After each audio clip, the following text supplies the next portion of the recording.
Vamos falar a respeito de Inquisição. Agora eu vou te perguntar com honestidade, essa é uma pergunta honesta. Quantos livros, científicos de pesquisa e história você leu a respeito do tema Inquisição? Quantos livros você leu, moleque? Fala pra mim. Não, é porque você viu em um seriadinho? É porque você viu em um filminho? Foi daí que você tirou o teu estudo, foi? Deixa eu te explicar algumas coisas. Você sabia que a Inquisição ela foi criada justamente para proteger as pessoas de julgamentos que já eram feitos pelos populares? Pegavam um cara lá, achavam que era bruxo, né? E aí os caras pegavam o cara, esquartejavam, apedrejavam, enforcavam, decapitavam, linchavam o cara. Então esses linchamentos estavam acontecendo por toda a Europa e era a própria população que fazia esses julgamentos. Foi justamente para criar um sistema para defender, para tentar defender o cidadão comum. Claro que uma porrada de erros. Mas vamos lá, você sabia que quando uma pessoa cometia um crime na Idade Média, na época da Inquisição, ia ser julgada por um tribunal civil, ela começava a blasfemar só para ser julgada por um tribunal da Inquisição? Porque o tribunal da Inquisição, na época, era considerado o mais brando de todos. Você sabia que os nossos tribunais modernos, têm como fundamento constitutivo os tribunais da Inquisição? Você sabia que a Inquisição espanhola, durante o século XVI e XVII, cerca de 3 pessoas foram sentenciadas à morte todos os anos? O que significa que através dos seus infames 345 anos, a terrível Inquisição espanhola, considerada a mais mortal de todas, foi numa base anual 14 vezes menos mortífera do que bicicletas infantis.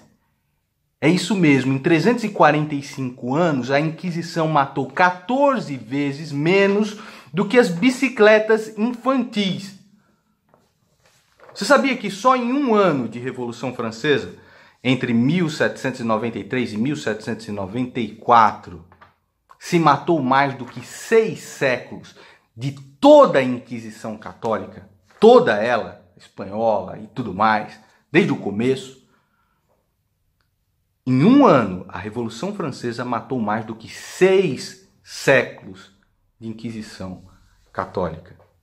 Estupro de freiras, tortura e assassinato de padres e monges, e ainda assim hoje a Revolução Francesa é vista com muita glória, com muita pompa, todo mundo festejando a queda da Bastilha e tudo mais. Por que isso? Se você quiser a instrução, eu vou passar alguns livros para você aqui agora. Então, o primeiro deles, Para Entender a Inquisição, do professor doutor físico Felipe Aquino. O segundo livro é Como a Igreja Católica Construiu a Civilização Ocidental, do professor historiador PhD Thomas Woods. 7 Mentiras sobre a Igreja Católica, da historiadora PhD Diane Moxar. As Grandes Mentiras sobre a Igreja Católica, do Alexandre Varela e da Viviane Varela. Existe também um documentário aqui no YouTube chamado Como a Igreja Católica Construiu a Civilização Ocidental. São mais de 3 horas de documentário para que você aprenda também. Procure aí no YouTube.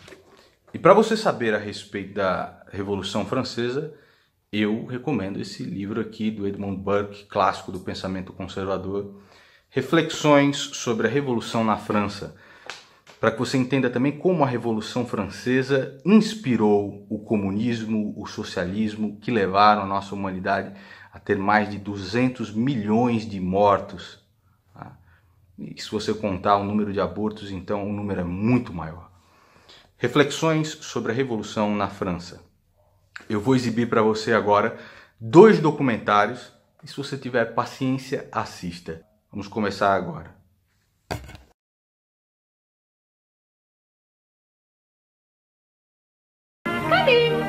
Double O Mill. Oh, no. Well, old Crossbean's gone out to school on channel. What on earth does that mean? I don't know. Mr. Wentworth just told me to come in here and say that there's trouble at the mill, that's all. I didn't expect a kind of Spanish Inquisition. Nobody expects the Spanish Inquisition. Oh, I didn't expect the Spanish Inquisition. My one and only prayer is that someday you'll care. My hopes, my dreams come true. My one and only you. How do you plead? For innocent. Cardinal! Someday you'll care for me, but it's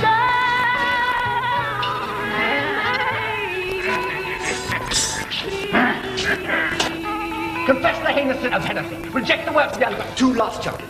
And you shall be free. 3 last chances. You have 3 last chances. my life I give. Poker with the soft cushions. Confess.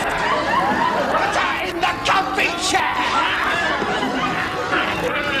Now, you will stay in the comfy chair until lunchtime. Someday you'll care for me, but it's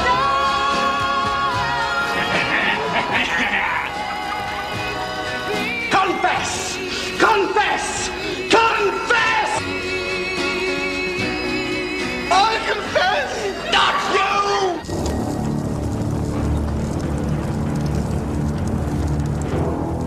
The Spanish Inquisition is infamous. Long before Monty Python's caricature, history had reached its verdict.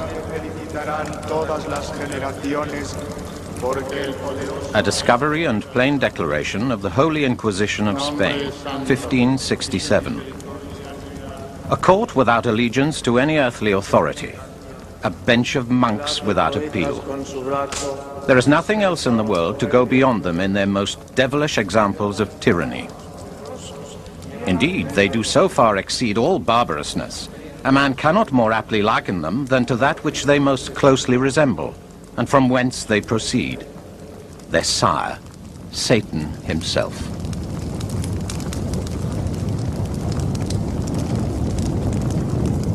Four centuries of condemnation have made the Spanish Inquisition a byword for cruelty, terror, and tyranny.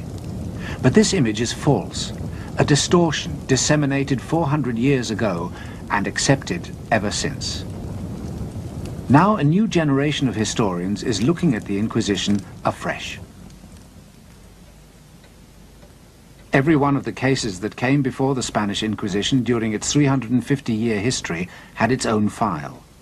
These files, gathered together from sources such as this library in Salamanca, are being properly studied for the first time. I think our views of the Inquisition have been changed largely by the opening up of the archives of the Inquisition. They had everything on tape, as it were, hidden away in their archives. And we can go there, calculate, put it all on computer, and arrive at very firm statistics about its activity.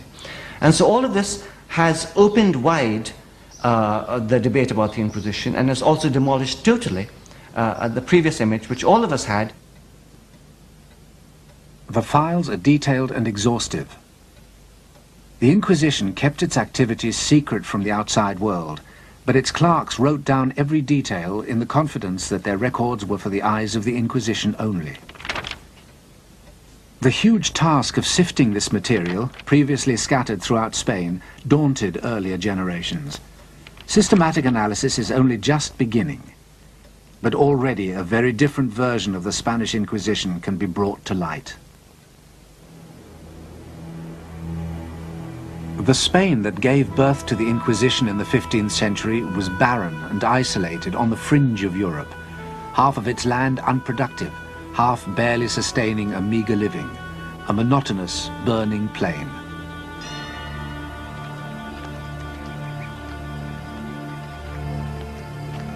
No easy routes, no natural center, no one leader.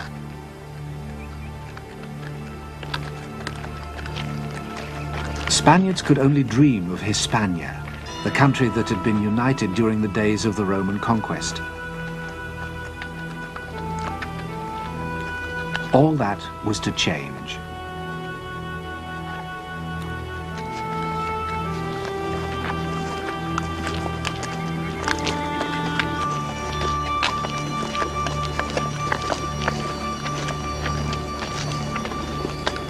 On the morning of October the 18th, 1469, Ferdinand, heir to the throne of Aragon, and Isabella, heiress of Castile, were married.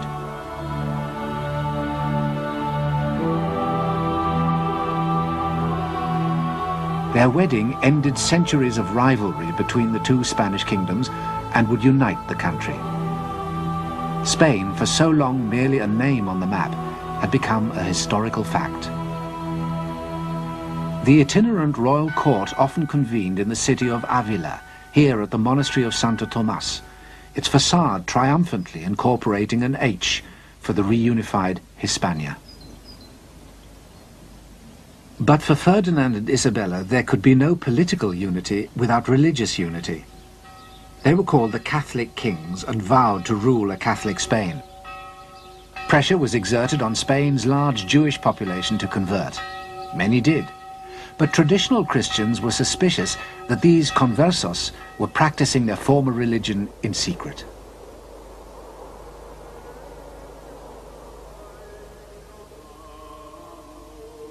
Synagogues, such as this one in Toledo, came under scrutiny.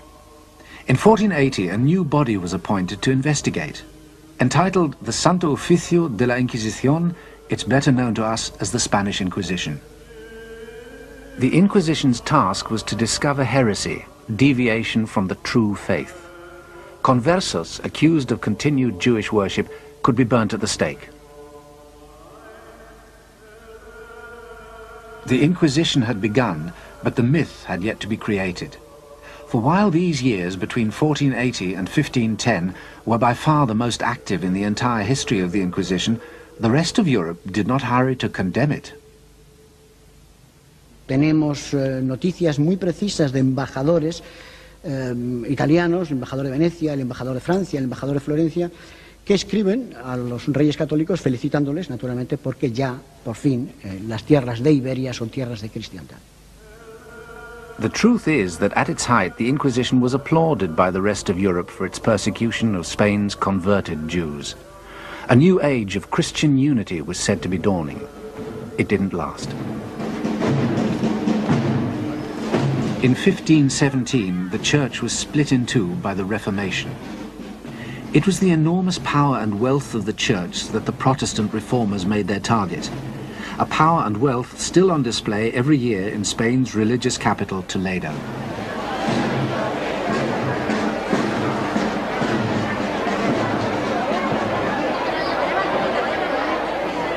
Until then, priests had been the unquestioned mediators between God and the sinful world, essential to salvation. But the reformers declared that men came to God by faith alone, sola fide.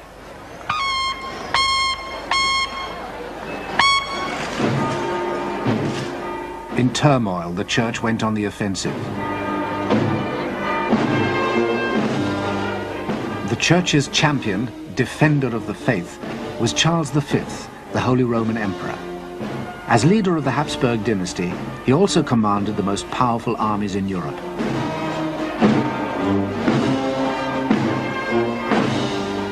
But Charles was more than just a Habsburg.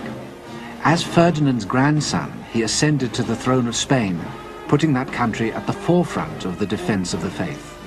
At the Battle of Mühlberg in 1547, his enemies were virtually annihilated.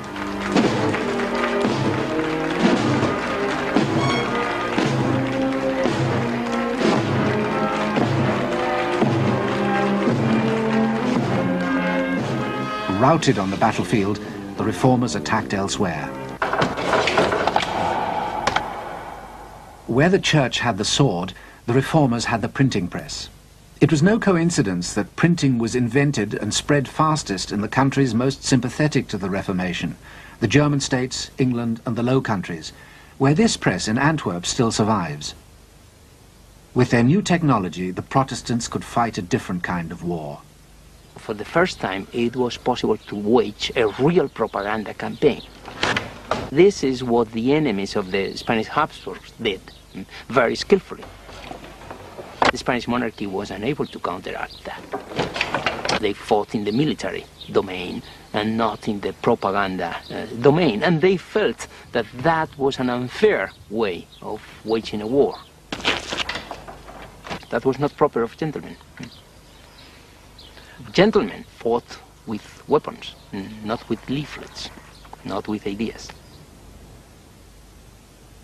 This scum of barbarians, this mongrel generation, Spain, is and ever hath been the sink, the puddle, and filthy heap of the most loathsome, infected, and slavish people that ever lived.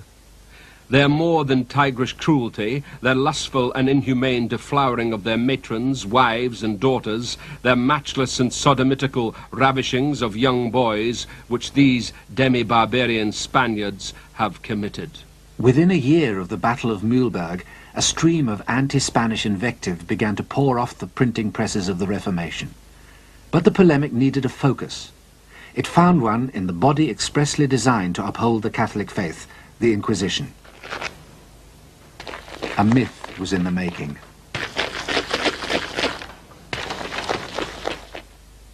All the different accusations came together in this document, a discovery and plain declaration of sundry subtle practices of the Holy Inquisition of Spain, printed in 1567. Within the year, it was translated into English, French, Dutch, and German. Its author, masquerading as a Protestant victim of the Inquisition, wrote under the pseudonym Montanus.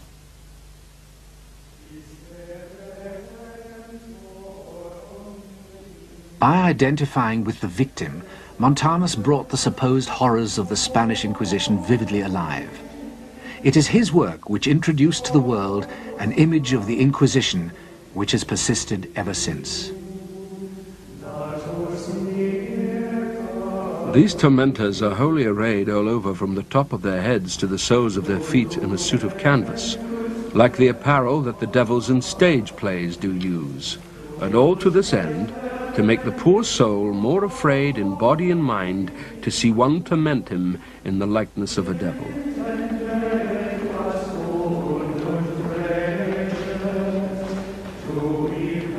Montanus contributed decisively to what became known as the Black Legend. The Black Legend is the name given by the Spaniards to the image created by their enemies, according to which they were greedy, cruel, tyrannical, and especially intolerant in religious terms. And of course, the role played by the Inquisition, especially in intolerance, was crucial. The Inquisition was the cornerstone of this construction. In the early years of the 16th century, to combat the rising tide of religious unorthodoxy, the Pope gave Cardinal Jimenez of Spain leave to move without let or hindrance throughout the land in a reign of violence, terror, and torture that makes a smashing film. This was the Spanish Inquisition.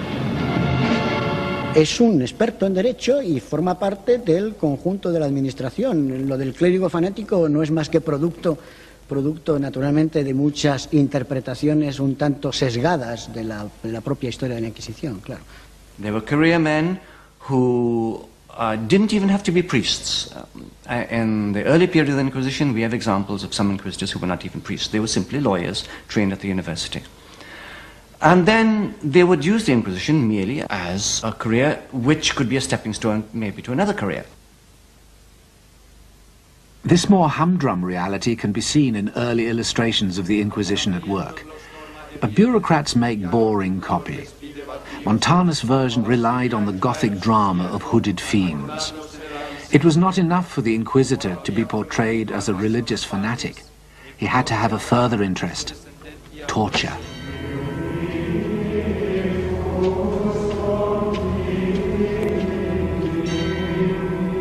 The abuse of this Inquisition is most execrable.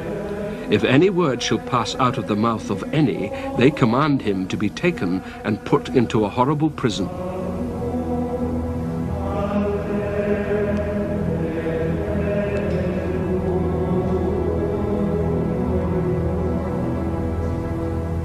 Add to the horrors of the prison the injuries, threats, whippings and scourgings, irons, tortures and racks which they there endure.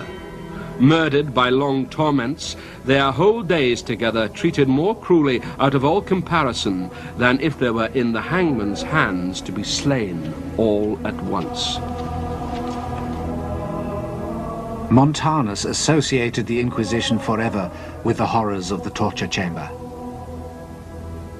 In time, even these stories of repeated cruelty began to pall.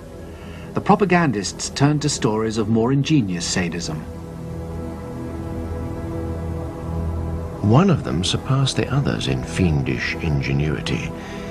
Its exterior was a large doll, having the appearance of a beautiful woman. A semicircle was drawn around her, and the person who passed over this fatal mark touched a spring, which caused the diabolical engine to open. It immediately clasped him, and 1,000 knives cut him in as many pieces. In fact, the Inquisition uses torture very infrequently. In Valencia, for example, I found that out of over 7,000 cases, only 2% experienced any torture at all, and usually for no more than 15 minutes, and less than 1% suffered repeated torture, in other words, more than once. I found no one suffering torture more than twice. We find, comparing the Inquisition, merely within Spain with other tribunals, that the Inquisition used torture less than other tribunals. And if we compare the Inquisition with tribunals in other countries, we find that the Inquisition has a virtually clean record in respect of torture. During the same period in the rest of Europe, vicious punishments could be prescribed for an enormous number of different offences. In England, you could be executed for damaging shrubs in public gardens. If you returned to Germany from banishment, you could have your eyes gouged out.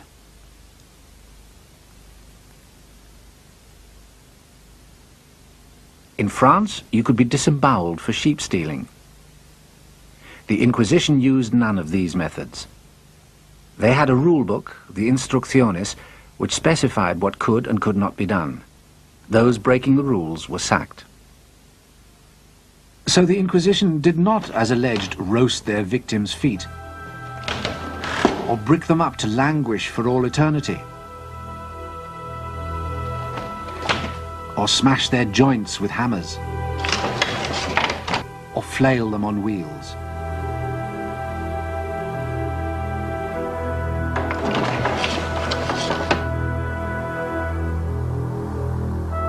They never used the Iron Maiden. This Iron Maiden, one of only a few examples to survive, was built in Germany. The Inquisitors didn't ravish their female victims, although a rich and undeniably popular tradition suggests that they did.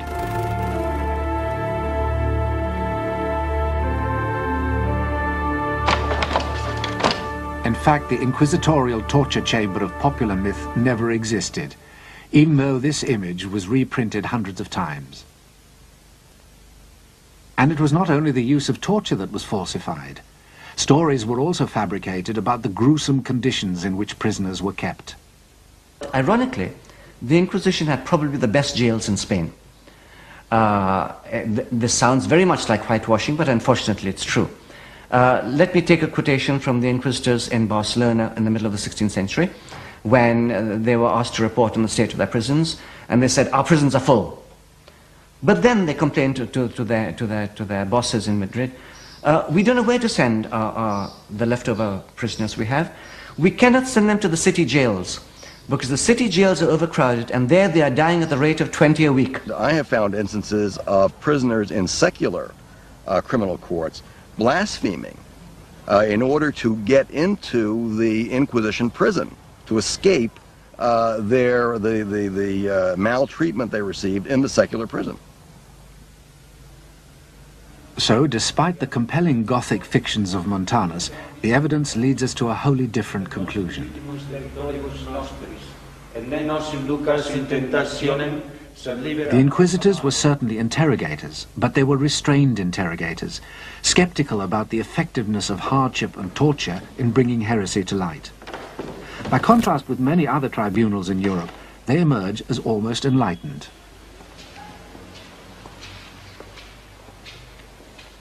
El caso más singular, por ejemplo, es el caso de la brujería. El Tribunal del Santo Oficio fue extraordinariamente benigno con el tema de la brujería, mientras que otras justicias europeas, justicias ordinarias y justicias eclesiásticas, no tuvieron ni mucho menos la misma consideración con este tipo de delito. Proclama mi alma la grandeza del Señor. Whatever crime they were investigating, the inquisitors went by the book.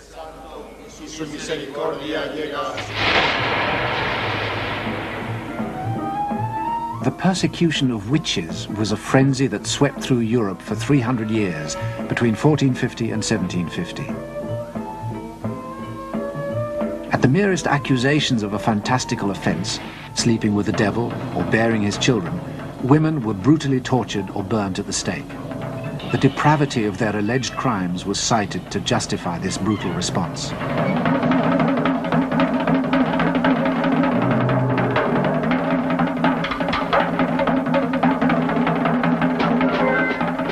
One tribunal took a different approach.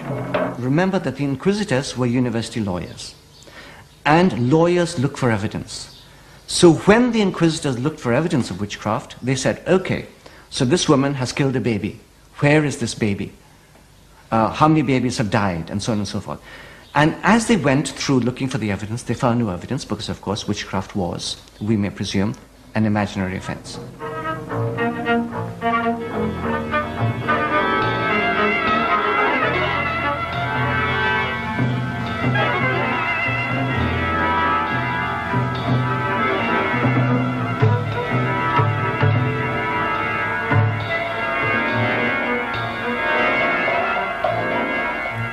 While the rest of Europe reacted with horror, the Spanish Inquisition declared witchcraft a delusion.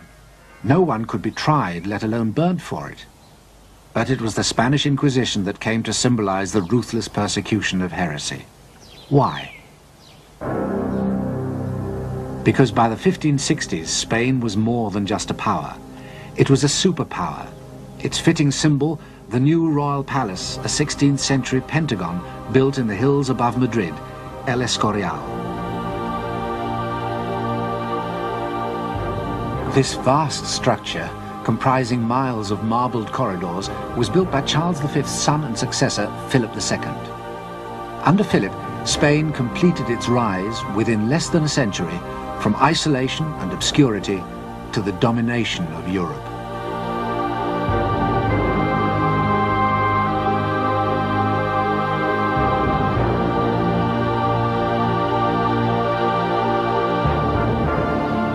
Philip was at the pinnacle of earthly power, but like his father Charles, he had a higher loyalty.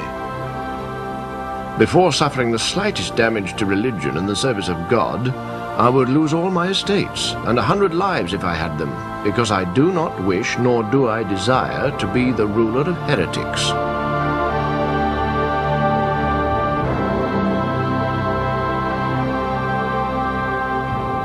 Confronted by such fervor and strength, Spain's enemies changed tack. Their new target would be the king himself. Philip II is an excellent example of the distortions and the creations, very successful creations in this case, of the Black Legend. Philip II was presented as a monster.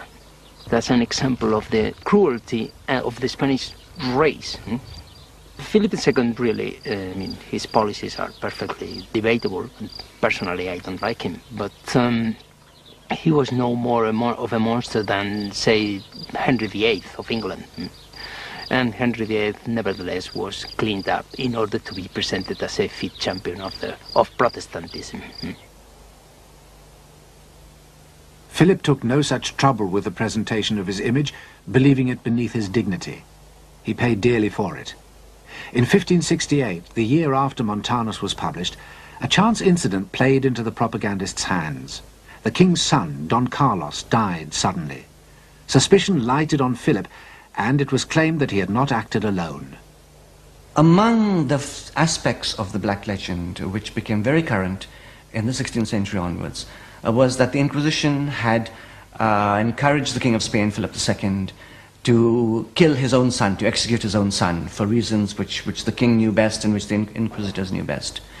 For this legend, of course, there's absolutely no evidence whatsoever, or to be even more firm, it is totally false, totally unsubstantiated. His son and heir, Don Carlos, was an insane, very problematic teenager who died in an accident.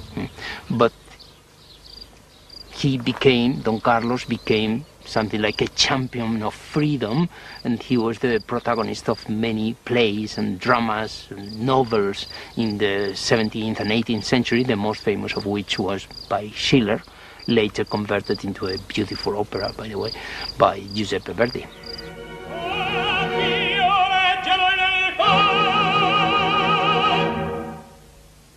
In Verdi's opera, Don Carlos declares before God his allegiance to Flanders, a Habsburg province ruled by his father the king, but with strong Protestant sympathies and by now seeking its independence.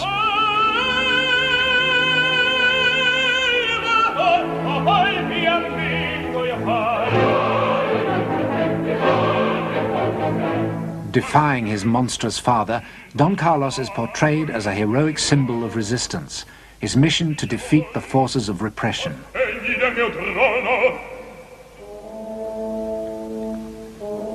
The next act opens with the king in an agony of doubt.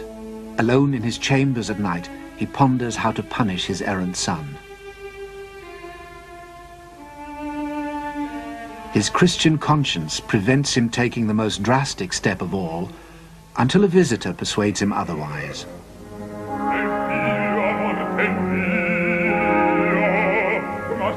The Grand Inquisitor, portrayed as an old blind man, listens as the king pours out his anguish. Then, through his uncompromising arguments, the Inquisitor gradually overcomes the king's reluctance and persuades him to kill his son.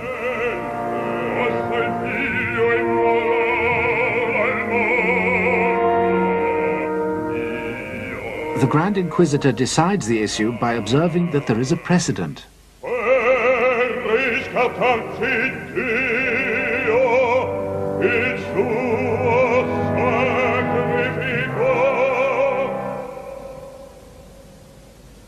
The opera is fiction from start to finish, and the most influential distortion concerns the Inquisition, which can come and go as it pleases, here in Philip's private quarters at El Escorial, a malign spectral presence feared even by the king, and manipulating affairs of state from behind his throne.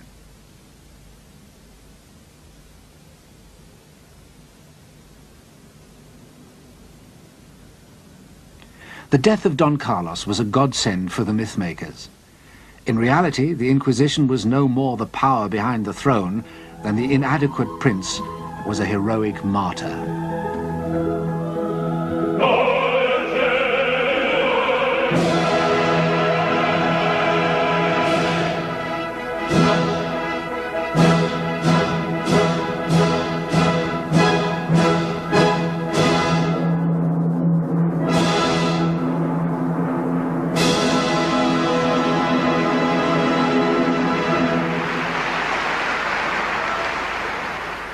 It was not that the Inquisition was without influence.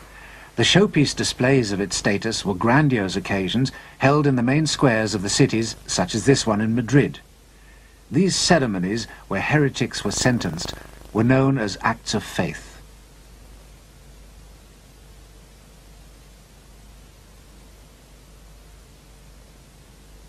Present were the competing power brokers, other church authorities, secular institutions, and the aristocracy. All of these other institutions are powerful. They all have the ear of the king. They are competing and conflicting institutions. So the Inquisition has to operate within that framework. Its power, therefore, is constantly being curbed and opposed by the representatives of other institutions, equally powerful. It's still possible to capture a sense of the many different power blocks then competing in Spanish society during the Corpus Christi parade in Toledo. Every one of the city's medieval guilds has its own special place in the procession and its own distinctive regalia.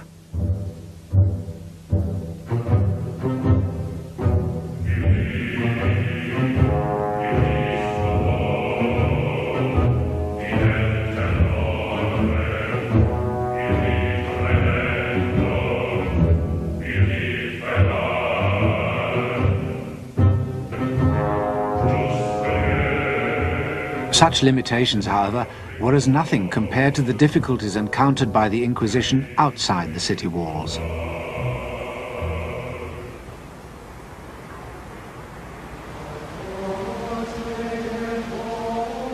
In 16th century Spain, 4 out of every 5 inhabitants lived in the countryside. The Inquisition was divided into 20 tribunals. Each of them had to cover thousands of square miles. Yet each tribunal had no more than 2 or 3 inquisitors and a handful of administrative clerks. Contemporary accounts reveal that the inquisitors detested and often shirked their sorties into rural Spain. In winter, the roads were impassable, so visitations often had to be undertaken in the burning heat of summer.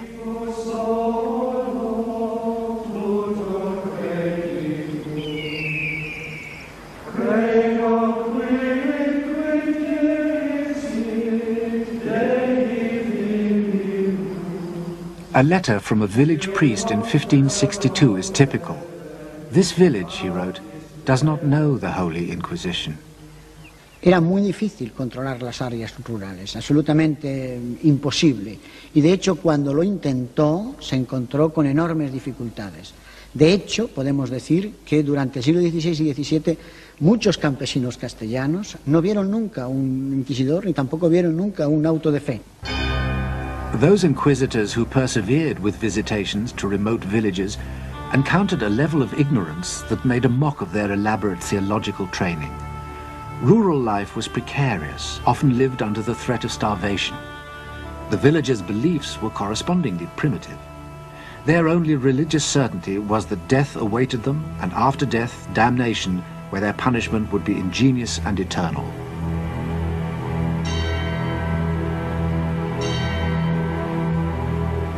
But the gulf between the Inquisition and rural Spain was even deeper than appeared at first sight. Let us be very careful tomorrow when the Inquisitor comes here. For the love of God, don't go telling tales about each other or meddle in things touching the Holy Office. A parish priest's warning betrays the Inquisition's real problem. Their investigations simply met with a wall of silence. They were alleged to have developed a network of spies to breach it, the familiares. This is another element that has been greatly misunderstood. The familiares were certainly not a network of spies. They were rather lay individuals who would volunteer to assist the Holy Office in many areas, particularly simply by accompanying prisoners from outlying areas.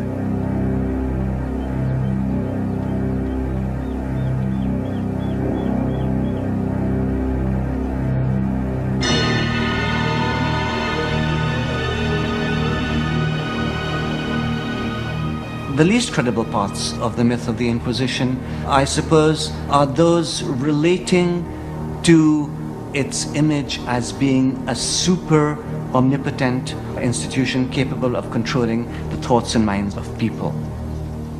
These inquisitors had no power to control society in the way that many historians have imagined that they had. They had no power, they had no function, they didn't have the tools to do the job. And we, in falsifying the image, have given them the tools which have never existed. Powerless in the country, overshadowed in the city, the real Inquisition is scarcely recognizable from its myth. But it is Verdi's vision which persists of an Inquisition which can command a king and force a subject people to kneel in fear before it.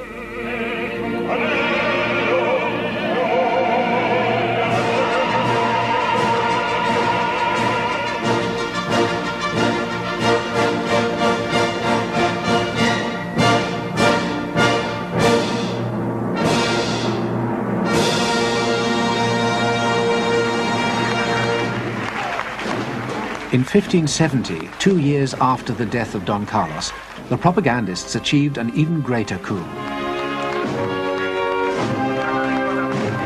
The Spanish armies occupying much of Europe were alleged to be paving the way for the introduction of the Spanish Inquisition.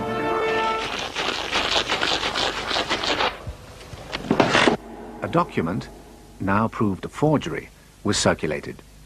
it claimed to reveal that the entire population of one country, the Netherlands, had forfeited any right to life or property. Here was an Inquisition bent on mass killings to punish heresy. It's when we look at the figures for executions, only dealing with executions as distinct from the psychological impact of the Inquisition, that we come up against a very remarkable fact, namely that in 16th century Spain, and dealing only in terms of Protestant heresy, fewer people died for heresy in Spain than in any other Western country. The Inquisition, for example, in the whole of the 16th century, maybe executed something like about 40 or 50 people at the outside in the whole of Spain, in the whole of the 16th century, and that includes, of course, the whole of America as well. Whereas within a small group of years, which are the reigns of Queen Mary and Queen Elizabeth, we get at least the execution of 400 English people at the hands of, if we may call it, the English Inquisition, namely the English authorities who are in charge of executing people of the opposing religion. And we get the same figures in other countries. We get the same figures in France, where admittedly it was a Catholic authority. They executed something in the course of 5 or 6 years, they executed something like about 300 people. And so whichever country we look at, we find that the number of people who died for heresy in Spain, or for religious persecution of any sort, here I'm including also the conversos, is minimal compared to other countries. So that really, if every country is living in a glass house, none of them could throw stones, because Spain had the cleanest reputation in terms of killing off heretics than any other Western European nation. This conclusion is based on the statistical research currently being conducted in the Inquisition's archives. Indeed, it's now possible, on the basis of research done by academics such as Professor Jaime Contreras, to arrive at a scientific estimate of the total number of victims of the Spanish Inquisition. Y podemos decir que la actividad procesal del tribunal fue menor, mucho menor que la que anteriormente se había dicho. El número de víctimas del Tribunal del Santo Oficio durante los 350 años de su actividad no varió entre los 3.000 y las 5.000 personas. Burning at the stake, an image associated forever with the Spanish Inquisition. But the stake was used to kill heretics in England, France, Germany, and Scandinavia as well.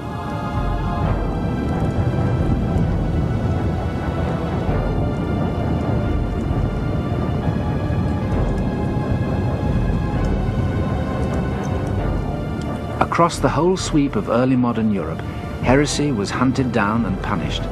But the virulence with which the other countries of Europe approached their task of burning heretics is a story seldom told.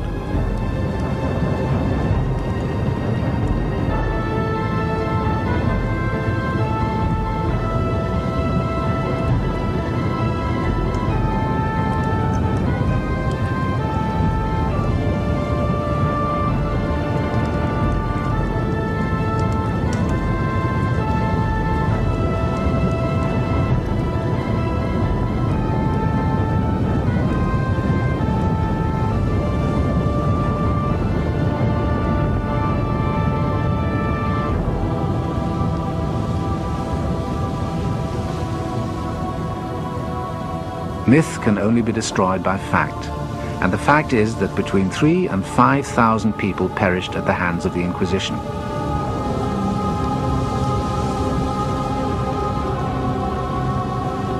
During that same period, as many as 150,000 witches alone were burnt at the stake for heresy in the rest of Europe.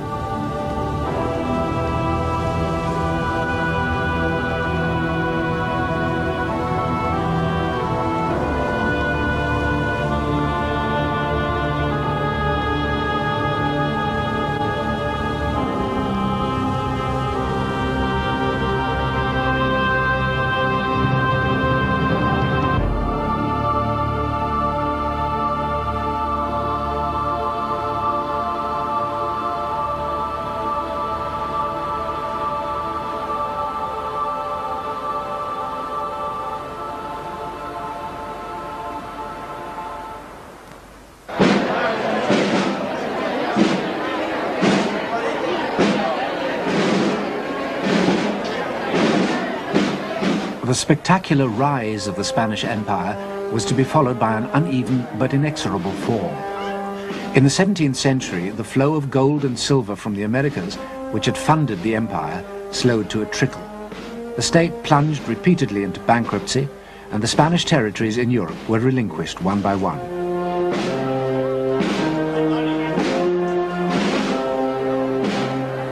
Their armies no longer marched unmatched across Europe.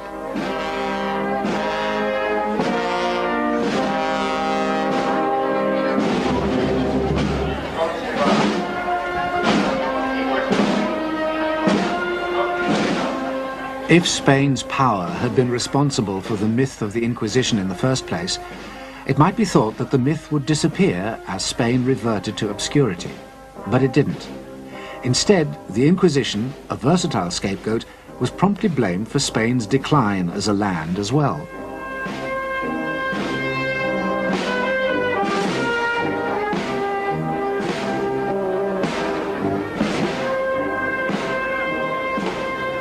Spain was derelict once more, a backwater in European affairs.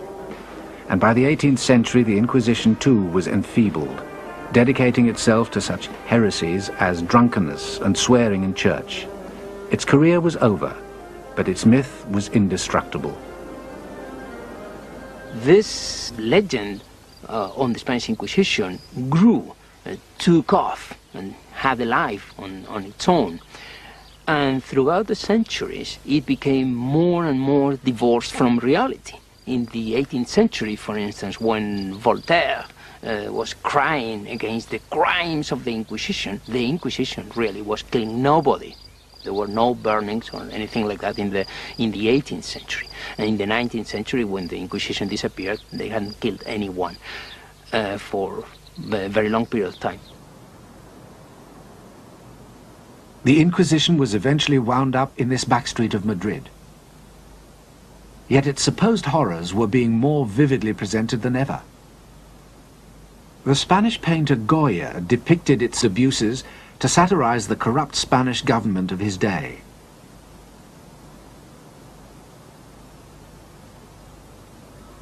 The now defunct Inquisition could be turned by Dostoevsky to criticize the despotic governments of the Tsars in distant Russia. As a myth, the Inquisition was becoming a shorthand not just for religious fanaticism, but for the repression, injustice and terror that the powerful states of a new modern Europe inflicted on their subjects everywhere. And for that incarnation of the myth of the Inquisition, the 20th century had a special use.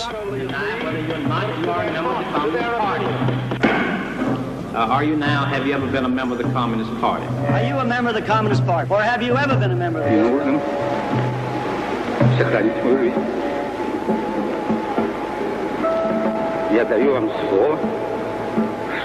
Again, are you now, or have you ever been a member of the Communist Party? Do you refuse to answer whether or not you are now, have ever been a member of the Communist Party? You can answer the question, yes or no. Get rid of this thought. Visit it quickly before it's too late. That is not the try. Double think. Practice it. The party says the earth is flat. True. That's true. Can be controlled. The party says 2 and 2 make 5. True. That, in my opinion, is the basic answer. No. An aroused public opinion. Not no. Forget it. To act on a local level. Forget it, you forgot. Through local law enforcement authorities to wipe out the menace. Comrades, attention! Our beloved leader, please. Are you now, have you ever been a member of the Communist Party? No. Ask him the next question. Ask him the next question. No. Ever been a member of the Communist Party? That's not the question. Am I by any chance addressing a senior dignitary of the Spanish Inquisition? Te gusta la mucha de la Inquisición. Good. Because if I am, I wish to make it quite clear that I am prepared to tell you absolutely anything.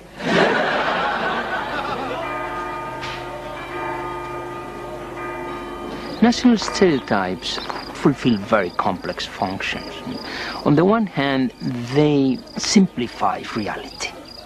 And reality is too complex for the human mind, and we all love simplifications. So, on the one hand, they are useful in that sense, although they, of course, falsify reality.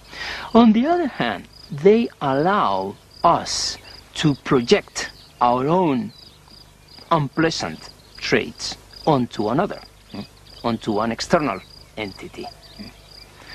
Same as in the 16th century, British could believe that all intolerance was Spanish, that is foreign.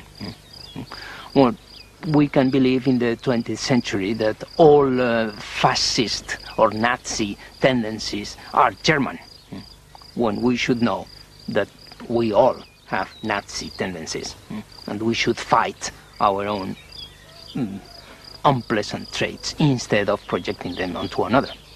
But it's much more gratifying to expel them.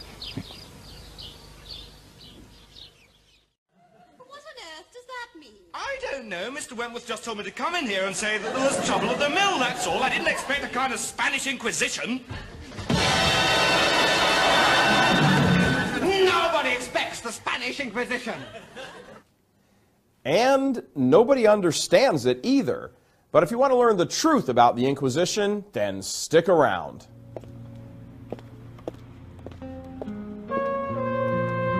It seems like some people, organizations, and governments are hell-bent on bringing down the Catholic Church. The question is, how do you expose opposition to the faith and to the truth? And while they say what you don't know can't hurt you, everybody needs to know about the hidden forces prowling around the world, seeking the ruin of souls. Guess that's where we come in. Follow me.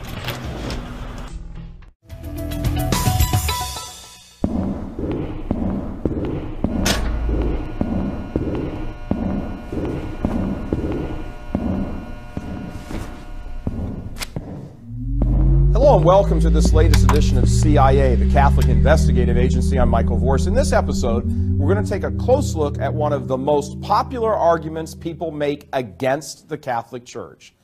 Have you ever been talking to a coworker, a friend, or a family member, trying to share your Catholic faith with them, and then they say something like, well, look at the Inquisition. It forced thousands of people to convert or die.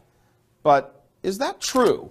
Was the Inquisition really as malicious as everybody says it was? And if it wasn't, then where did all the lies and myths come from? Well, guess what? It's time to debunk the myth that the Inquisition used extreme methods of torture to force all non-Catholics to convert to Catholicism or be burned alive at the stake. There's a whole spectrum of confusion about the Inquisition, from serious academic critique to the comedy of the well-known British troupe Monty Python that you saw earlier. Let's listen to what the man on the street knows about the Inquisition.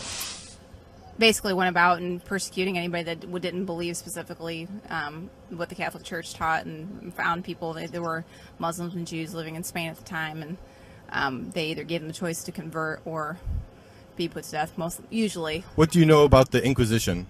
Which one? Whatever ones you know about, you can tell me about. Spanish Inquisition? I believe that was when the Catholics killed everyone that wasn't Catholic. They were religious people, and basically they were torturing them if they weren't the right religion, if they weren't Catholic. So anything outside of Catholicism they were tortured for being. Nothing about the Inquisition. Well, as you heard, none of them really knew anything about the Inquisition, so let's look at our thesis as we begin to set the record straight. The Inquisitions were instituted to protect both guilty and innocent people from the gross injustice of secular leaders and mob rule, thus initiating an unprecedented level of justice and order throughout much of Europe. So, before we dig into the specifics, we need to lay out a few of the fundamental facts about the Inquisitions. First, the idea of the court of inquisition. A court inquiring into a certain matter is not a Catholic one. Courts of inquisition had been held by secular rulers for a long time, and Protestants had their own anti-Catholic inquisitions as well. Although the name Inquisition may not have been used, it was the same thing. The Catholic Inquisitions existed in many places in medieval and early modern Europe. However, there was never one massive, all-inclusive, pan-European Inquisition. The Inquisitions, plural, were localized circuit courts with the inquisitors traveling around from place to place. Another very important thing to understand about the Inquisitions is that they always started in response to a problem among the church and the faithful. A cleric or king would call for an inquisition because the situation was simply out of hand, and it needed the formalized order of an inquisition in order to be resolved. Unfortunately, the secular rulers would sometimes appropriate the ecclesiastical courts to further their own disingenuous goals. The last general point we'll make here has to do with the most prevalent lie about the Inquisitions, which is that they forced millions of people to convert to Catholicism or be put to death. The fact is that a minute fraction of people were tried and executed. Most people were found innocent. For example, did you know that such intellectual and holy giants of the Catholic Church as St. Teresa of Avila, St. Ignatius of Loyola, and St. John of the Cross were all brought before the Inquisition? Obviously, they were all found to be innocent of heresy and allowed to go free. But that's the point. They were brought to an orderly trial without torture, the evidence was heard, and they were found to be innocent and then set free.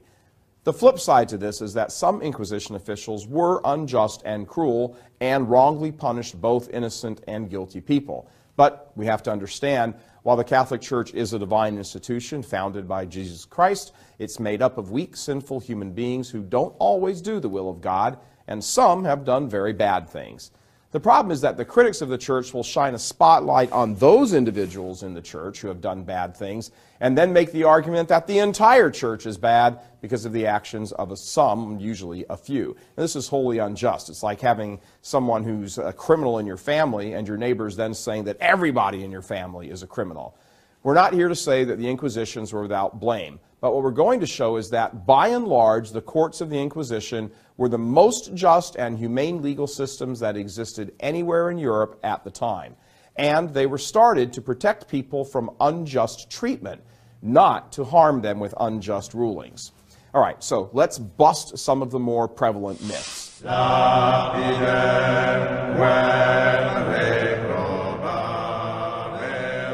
The history of the different Inquisitions comprises over 600 years of convoluted and nuanced detail and events, but we'll try to break everything down as best we can in this short amount of time. To start with, there were three major Inquisitions: the Medieval Inquisition, the Spanish Inquisition, and the Roman Inquisition. The Roman Inquisition began when the Holy Office was set up in Rome to deal with the Protestant heresy in the 16th century. We're not going to spend much time on it here because when most people talk about the Inquisition, they're really talking about some confused mix of the first two. The Medieval Inquisition began in 1184 when Pope Lucius III sent a list of heresies to all the bishops in Europe, telling them to oversee the judgment of accused heretics. Thus, the initial courts of Inquisition were conducted by the bishop of a particular diocese. There was no centralized governance. At the time, the secular courts had been harshly and somewhat indiscriminately punishing people they believed to be a threat. Pope Lucius recognized that the accused needed to be protected from individual lords and even mobs. These lynch mobs were a significant problem. One example is of a man who was preaching the Cathar heresy, and he made a bonfire and started preaching beside the bonfire. When he threw a crucifix into the fire and started preaching against our Lord, the people listening rushed him and threw him into the fire. This sort of thing was quite common, and without institutionalizing the Inquisition, this type of behavior would have been allowed to run rampant for who knows how long. Catharism, by the way, is one of the very vaguely Gnostic heresies that sprang up in medieval Europe. The Cathars believed in a dualistic creation. They believed that God had created the soul, which was good, but the devil had created and ruled the physical realm, including our bodies, from which our souls had become trapped and needed to escape. Many people were very angry at these heretics, but it might be a bit hard for us to understand why, as we live in this modern age. In a September 2003 Crisis magazine article, renowned St. Louis University professor and Catholic apologetic Thomas Madden wrote a top-quality explanation of the Inquisitions. At one point, he explains the cultural milieu that would cause someone to feel justified in burning a fellow human being. For medieval people, religion was not something one just did at church. It was their science, their philosophy, their politics, their identity, and their hope for salvation. It was not a personal preference, but an abiding and universal truth. Heresy, then, struck at the heart of that truth. It doomed the heretic, endangered those near him, and tore apart the fabric of community. See, back then, religion wasn't just a personal preference for people. It was real and it mattered. It wasn't something people got involved in to feel good about themselves. It was a way of life. And if something came along to threaten that way of life, it had to be eradicated before it created chaos. Unfortunately, the common people often took the law into their own hands, usually ending in grievous violence and bloodshed, and often the killing of the wrong person anyway. By the 13th century, the violence against the Cathars had grown so bad that in 1231, Pope Gregory IX decided that he had to centralize the authority of all the individual inquisitions in his papal authority at Rome. The Holy Father normalized the inquisitions by making the Dominicans the official inquisitors and making the inquisitions answerable to him. The Dominicans had been specially trained in canon law and theology, so they were uniquely suited to handle the inquisitions. Highly detailed manuals were also printed up and dispersed, which defined how an inquisition was to be conducted. Now stop and think about the situation for a minute. There are bands of angry people roving about Central Europe looking for someone to burn. They start burning supposed heretics because the kings and nobles are all doing the same thing, and they think they have church approval to do this. Finally, Pope Gregory realizes that the church is the only one who can put a stop to this, so he sets up a new court system that is based on Catholic morality. Through the courts of the Inquisition, the Holy Father is trying to ensure everyone will receive respect and justice. Now that doesn't really sound like a sadistic monster relishing the abominable torture of innocent people now, does it? So keep in mind that medieval European law was practically one and the same with church law, and the United States inherited bits and pieces of this legal code when the Founding Fathers used English common law as the basis for the American legal system. To find out more about the Inquisition, we sat down in our RealCatholicTV.com studios and interviewed Canadian author and TV show host Michael Koren about his book, Why Catholics Are Right, a splendid book, by the way. On our interview program, The Roman Forum, Mr. Koren weighed in with a brief overview of the Inquisition. Have a listen. The Inquisition, look, again, I'm not saying it was wonderful, but the average person saw the Inquisition once every 30 years. There were criminals who would blaspheme, so they could go before the Inquisition rather than a criminal court, because at the Inquisition you had a legal defense. I don't want to tread on toes here, but you had more rights at the Inquisition than you do in Guantanamo Bay. However, let's put that one aside. So what he's basically saying is that the courts of the Inquisition were way ahead of their time as far as justice and fairness are concerned, but a lot of people try to claim just the opposite. There are many individuals who adamantly argue that the Inquisitions were institutions of unique atrocities and sadistic cruelties perpetrated by hooded and drooling clerics. Garbage like this is just that, garbage. Let's take an example. One of the reasons people give for why the Inquisition is so bad is that when a person was accused of heresy, he wasn't allowed to know who his accuser was. But the person who makes this assertion has no knowledge of the context. It's true that the accusers' names were usually kept secret. This was done because there had been times when the accuser and his family were threatened or even killed for reporting someone to the Inquisition. However, the court balanced this out by letting the accused person produce a list of all his known enemies. Then the court would investigate to see if any of these people had falsely accused the defendant. If the accuser was on the defendant's listed enemies, the court would take his accusation with a huge grain of salt. Inquisition courts also took a very dim view of false witnesses. If someone lied during an investigation, they risked severe punishment for themselves and even death. Besides the process of accusation, there's something else that a lot of people like to get their pants in a knot over, although, like usual, they don't have a clue what they're talking about. People become livid over the Inquisitions as they indignantly, read ignorantly, denounce the Inquisitors' supposed practice of slinking around, forcing non-Catholics to convert or die. Again, this is a load of hogwash. The courts of the Inquisition were set up by the Catholic Church to inquire into whether members of the church were properly living out their faith. The courts were also trying people for other grave sins like adultery and fornication, severe blasphemy, and immorality among the clergy. Honestly now, does it make sense that the church would tell another Catholic to convert or die? Clearly, that's not the case. The idea that inquisitors went prowling around Europe, raping women and children as they wrenched conversions out of humble non-Catholics, it's utterly ludicrous. Remember, the Inquisitions weren't perfect, but the express intent and duty of the courts was to provide people with objective justice and fairness. And most of the time, the courts succeeded in holding to a legal standard much higher than anywhere else in the world. Even today, injustice exists in our own court systems, and juries are rigged, judges are taking bribes, bad lawyers provide bad defenses, bad criminals get off on technicalities, etc. Despite all these injustices, no one would sanely stand up and say the whole system is bad and all the people who work in modern courts are crooks and thieves.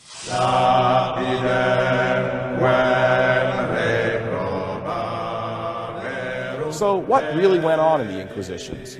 In his book, Why Catholics Are Right, once again, Michael Korn spends some time talking about what the Inquisitions were like, how they were run, and what their real goals were. He explains how a court of inquisition would have priests stay in a town or a village for a month or so, preaching and teaching and hearing confessions.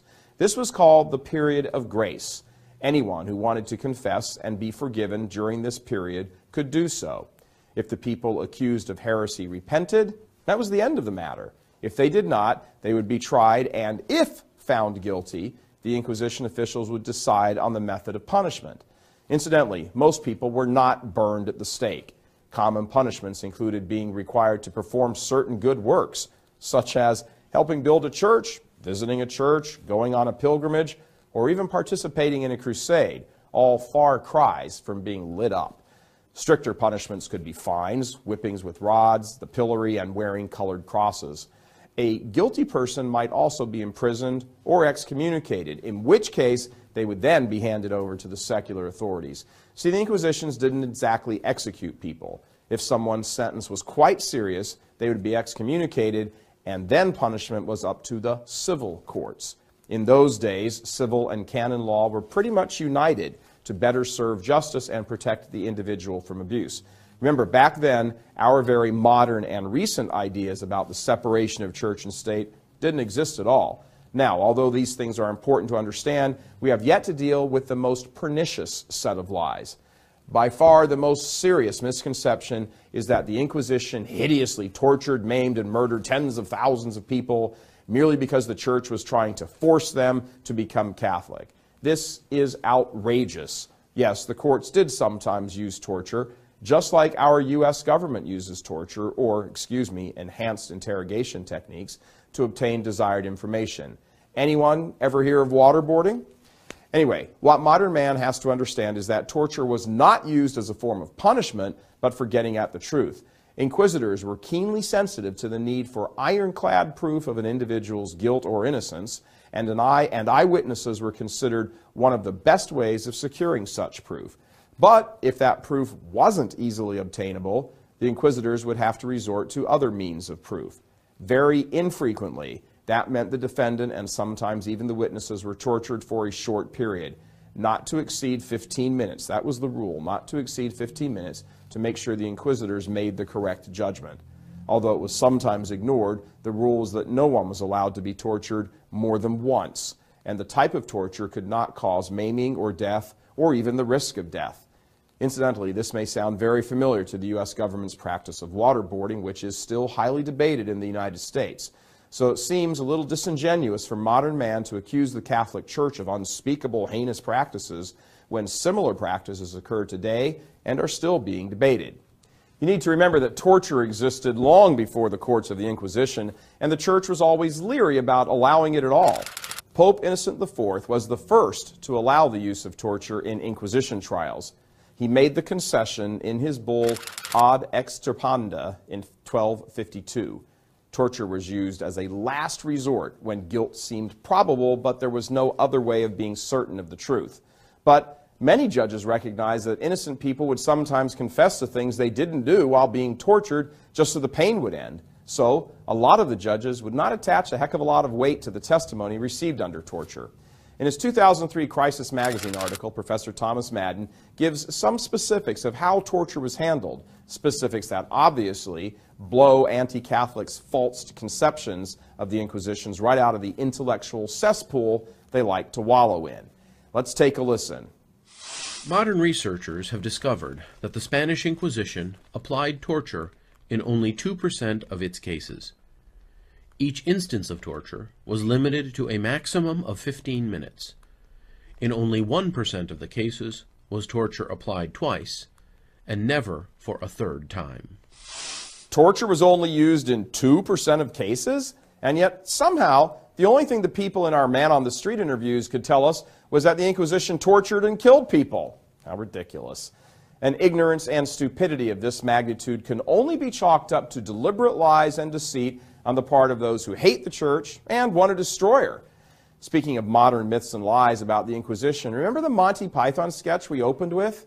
Well, unfortunately, it's always been in vogue to mock the church and the Spanish Inquisition.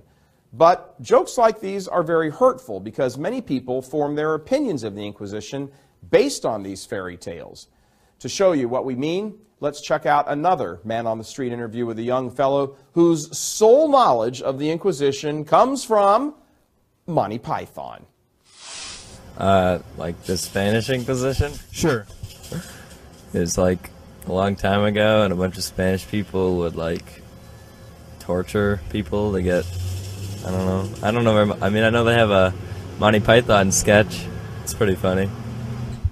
Pretty sad, huh? See, the problem is that almost everything people know about the Inquisition and don't know is a convoluted mess of myths and lies.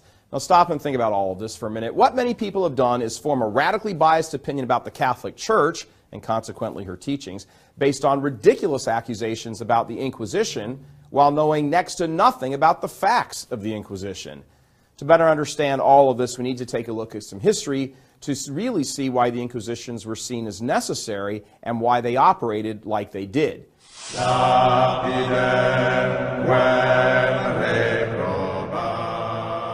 When people mention the word Inquisition, they're almost always talking about the Spanish Inquisition. This is probably the most complicated of the three, but it's also the one that needs the most explanation. Now, if you remember from earlier, we talked about the Cathar heresy and how it provided much of the impetus for the institutionalizing of the Inquisition. In the 13th century, there was a great deal of fighting between the Cathars and the Catholic laity who couldn't stand the heretics. Eventually, King James I of Aragon asked Pope Gregory IX to institute an Inquisition there to stop the violence by providing the Cathars with a due process of law. The Pope acquiesced with the decree of his bull Declinante Iam Mundi that he issued on May 26, 1232. Technically, this was the start of the Spanish Inquisition, but it reached its maturity when King Ferdinand II and Queen Isabella I assumed the throne over 200 years later. In 1478, Pope Sixtus IV issued a bull giving Ferdinand and Isabella the permission to establish an Inquisition in Spain. It was run by priests, but the king and queen maintained ultimate control over the court. The first two inquisitors were unscrupulous men, so in the mid-1480s, Ferdinand asked Fray Tomás de Torquemada to step in and become the Grand Inquisitor. He's the priest who's popularly thought to be the devil incarnate, leader of a sadistic cult founded on the idea that torture is good and more torture is even better. In reality, nothing could be further from the truth.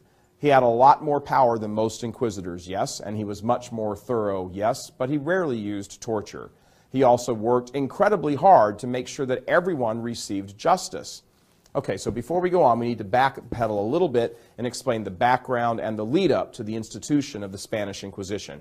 Remember that the first Inquisitions were started in Central and Western Europe to address the problems surrounding the Cathar heresy. This time, in the 15th century of Spain, the Inquisition was instituted to look into the matter of the conversos, or Jewish and Muslim converts to Catholicism. The point is, none of the Inquisitions were arbitrarily just started up to round people up and force-feed them the Catholic faith or barbecue them. Inquisitions were always begun in response to a specific problem that was being very poorly handled. You see, throughout the entirety of the medieval and early modern Europe, there was a vibrant and vicious anti-Semitism. England and France had expelled all of the Jews in the late 13th and early 14th centuries, and many people in Spain were resentful and distrustful of the Jews, and sometimes formed mobs to attack the Jews and force them to convert or die. Many converted, but their conversions were regarded with suspicion because they'd been done under force. these forced conversions were neither handled nor endorsed by the Catholic Church, and yet today, that's the impetus for them. The impetus for them is laid solely at the feet of the Church. Now, by the time Ferdinand and Isabella took power, the original conversos had been dead for centuries, and their descendants were ethnically and culturally Jewish, but at the same time devout Catholics. There were also still a lot of Jews and Muslims in Spain as well. Because they were Catholic, these conversos were able to own land and business and began to amass wealth. Unfortunately, they also gained the envy and resentment of the so-called pure Catholics in Spain.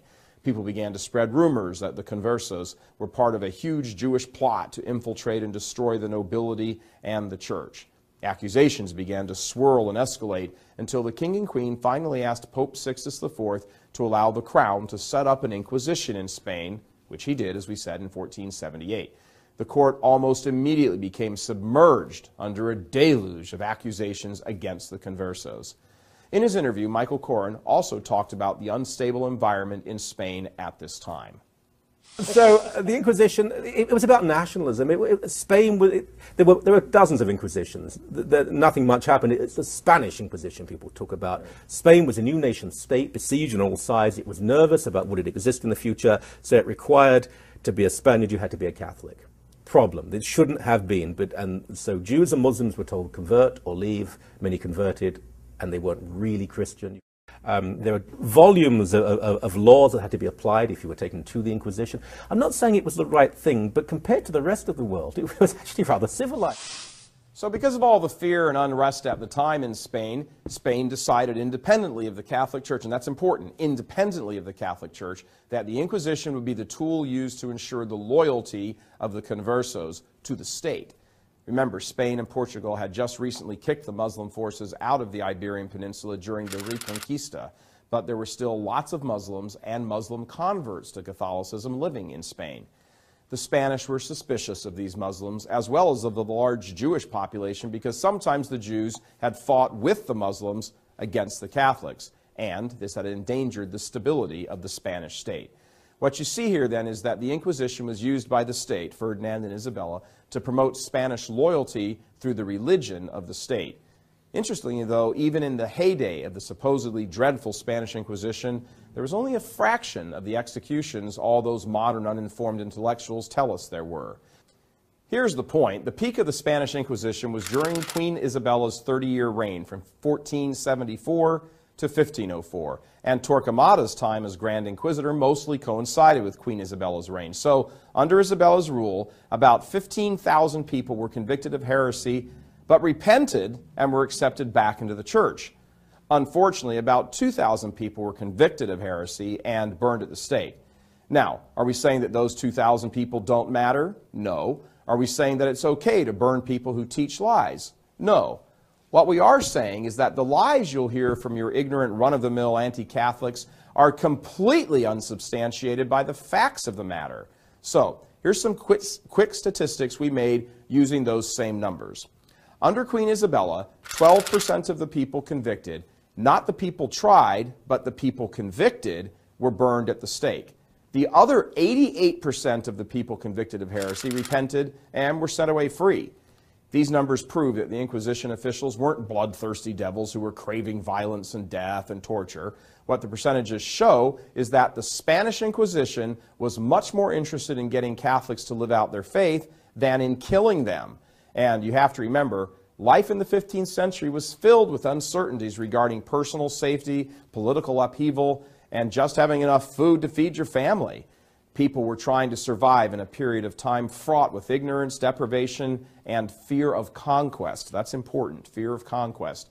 And although the courts of the Inquisition helped hold some of that danger back, the Inquisition officials were still affected by their culture and society, which had a very black and white understanding of survival and justice. Let's listen again to Michael Koren as he talks about the relationship between the Church and the European society that the Church had helped to build. He explains why people who belong to the divinely founded Catholic Church sometimes still do very bad things.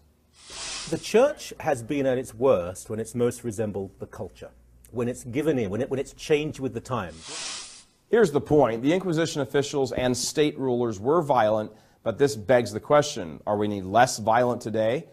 Back in the Middle Ages, violence was common and people often settled disagreements by killing each other, and sometimes with little cause, according to modern-day standards. This was the prevailing attitude of both monarchs and the common folk. In the 20th and 21st centuries, however, there is just as much a violent approach among leaders and common people as there was 600 years ago. Communist regimes, for example, executed over 100 million of their own citizens, and still counting, and in the West, hundreds of millions of people have been killed through abortion and euthanasia. The question can fairly be asked, are we really that much more advanced than those who abused their Inquisition powers? We could actually be looking back to the Inquisitions as models of restraint and how to mete out justice. Now, in case these comparisons seem a bit far removed, let's look at some much more proximate examples to the Inquisition.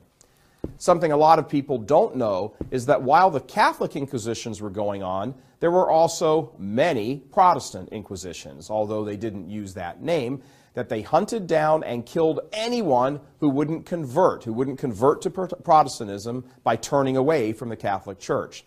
A far different story than the Catholic Inquisitions. These happened after the Protestant rebellion in some of the German and Low Countries. There were also inquisitions in England under King Henry VIII and Queen Elizabeth I, his daughter. After Henry made himself the supreme head of the church in England and started forcing everyone to convert to Anglicanism, a lot of his subjects refused. So Henry simply taxed them or took all of their property and killed them. It was like the Catholic Inquisitions on steroids. Even after Henry's daughter, Elizabeth I, took the throne, there were still a great many Catholics secretly practicing their faith. So Elizabeth commanded her soldiers to seek out, arrest, torture, and butcher the Catholics for such minor offenses as attending Mass, hiding a priest, or refusing to attend Protestant services. Here's Michael Korn again to give us a little better idea of the religious tolerance that Catholics got from Good Queen Bess. In England, Good Queen Bess, is always on TV these days, being played by some actress or other. She was hanging, drawing, and quartering people. Hanging, I won't go into the details here, people might be eating their dinner, but hanging, drawing, and quartering innocent people simply because they were Catholic. There was no Inquisition in Central Europe. The 30 Years' War, the first example of total warfare. Villages wiped out, hundreds of thousands of people slaughtered.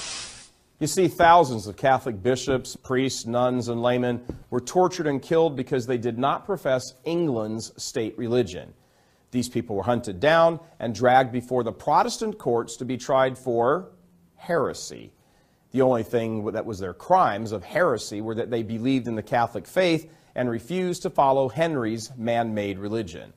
There are a great many English martyrs, at least a few of their names should be familiar to you. Veritable giants of the faith like St. Sir Thomas More, who refused to trample on his faith for Henry VIII's nonsense, and St. Edmund Campion, a young priest who brought the sacraments to his spiritual children until he was finally apprehended and slaughtered. So let's think about this for a second. Henry and Elizabeth told all non-Anglicans to convert or die. The Catholic Inquisition told other Catholics that if they were going to call themselves Catholic, they just had to live out their faith. And yet, as the myth goes, Catholics are the evil ones, and Queen Elizabeth will forever be remembered as Good Queen Bess. This makes absolutely no sense, and it's the result of the same propaganda that made the Spanish Inquisition be remembered as infamous.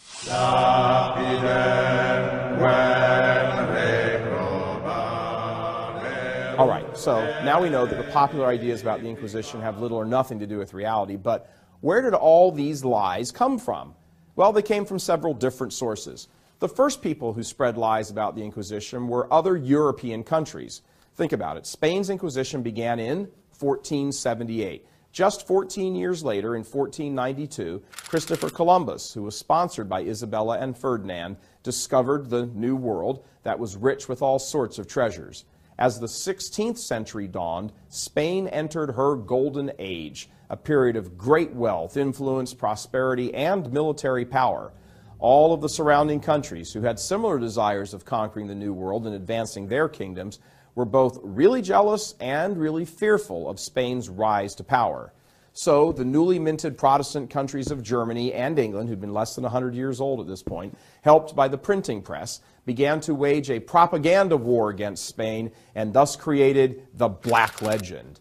The Black Legend is a set of myths basically saying that the Spanish were a superstitious people still stuck in what is sometimes erroneously called the Dark Ages. On his website, dedicated to the promotion of the Catholic faith, musician and apologist David MacDonald presents an in-depth analysis of the Inquisitions. At one point, he explains how the Black Legend was developed and promoted. Listen to this. Two important Protestant publications in it were John Fox's Book of Martyrs and a leaflet published in 1567 penned by a supposed Inquisition victim named Montanus. He painted Catholic Spaniards as barbarians who ravished women and sodomized young boys. The propagandists soon created hooded fiends who tortured their victims in horrible devices like the knife-filled Iron Maiden. The number of victims was exaggerated. Fox claimed 32,000 were burned at the stake. The myth became the accepted stereotype, as seen in Dostoevsky's Grand Inquisitor in The Brothers Karamazov, and in Edgar Allan Poe's Tale of the Pit and the Pendulum. These early lies were continued in the mid-1800s by Protestant writers, and we've inherited these same myths and prejudices today from grammar school history classes on up. You see, the Protestant authors really only wanted to attack the Catholic Church and not Spain. So they took advantage of the myths and lies about the Spanish Inquisition and just redirected them from a mainly anti-Spanish focus to an anti-Catholic one. It eventually became chic for liberated, nose-in-the-air, and enlightened modern men to hold in a dignified horror the base atrocities committed by fanatical papists several hundred years earlier. Of course, now, after decades of having mainstream culture caving into the myths and lies, Muslims and Jews are loudly protesting the supposedly gross cruelties committed against them during the Inquisition. It's ridiculous to hold on to all these lies about the Inquisition, just like it's ridiculous for people to bash the Spanish for taking back their lands that had been stolen from them by the Muslims in the first place. I mean, after all, the poor Muslims had only peacefully conquered much of the Iberian Peninsula and lovingly slaughtered, burned, and raped entire towns.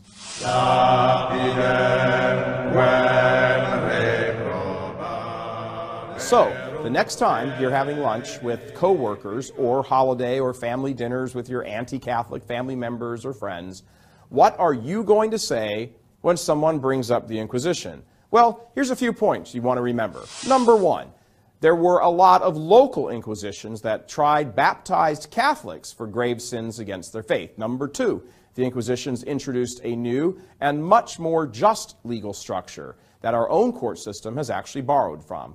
And point number three, the Spanish monarchy used the Inquisition to protect its national security at a time when it was in great danger from Muslim aggression.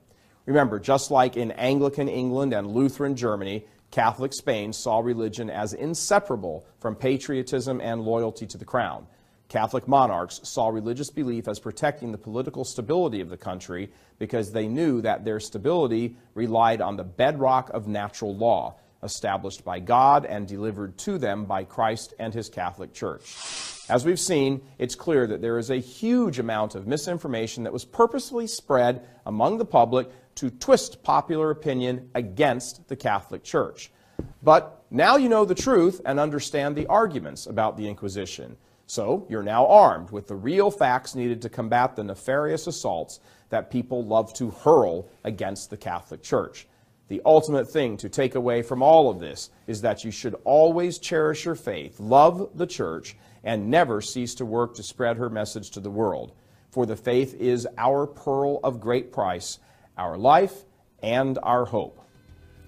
So now you know. Thanks for watching this edition of CIA, Catholic Investigative Agency. I'm Michael Voris. Let's hit the streets.